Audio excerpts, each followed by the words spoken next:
Madali ko po ba ma-open cold wallet ko and ma-transfer sa platform diyan from abroad?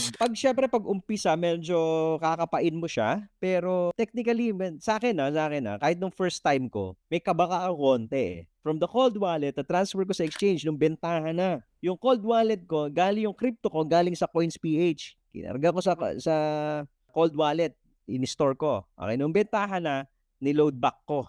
Okay? Sa ibang exchange, sa Binance ako lumabas last cycle. So, may kaba ka pa rin 'pag first time, kasi siyempre tignan mo baka mamaya maligaw, mawala, mali kang address. What you should do is to transfer just a small amount. Huwag mo i-transfer lahat. Ngayon, may gastos do'n kasi ang fee kasi is Ethereum, eh. Eh, ang mahal ng Ethereum. During the time na nagta-transfer ako parang mga ₱800 eh. Parang mga gano'n, 400 to 800 if I'm not mistaken, eh. So, but I'm willing na to pay that price kesa maligaw, baka mamaya mamali, eh. So, nagte-test transfer ako. Ugaliin niyo po yung gano'n, yung test transfer bago niyo i-transfer ng buo.